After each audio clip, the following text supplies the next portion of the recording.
If your iPhone ear speaker suddenly stopped working, don't panic.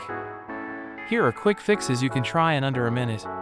First, press the volume buttons and make sure the call volume is turned all the way up while you are on a call or using the phone app. Next, open Settings, tap Sounds and Haptics, and check that the volume slider is not turned down or muted. If you use Focus or Do Not Disturb, turn it off temporarily. These modes can silence calls and make it feel like your ear speaker is dead. Also, turn off Bluetooth to make sure your iPhone is not sending audio to wireless headphones or a speaker nearby. After these checks, restart your iPhone. A simple reboot can refresh the audio system and fix minor glitches. Now inspect the ear speaker at the top of the screen. If you see dust or lint, that buildup can block sound. Use a soft, dry brush or a clean, dry toothbrush to gently sweep across the ear speaker. Do not use liquids or sharp tools. Next, test the ear speaker.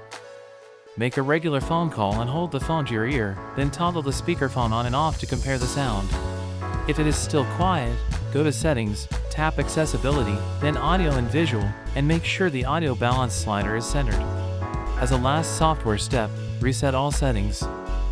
In Settings, go to General, Transfer or Reset iPhone, and choose Reset All Settings. This will not erase your data. If none of these steps bring back your ear speaker, it may be a hardware issue. Book an appointment with Apple support or an authorized repair center for a professional check.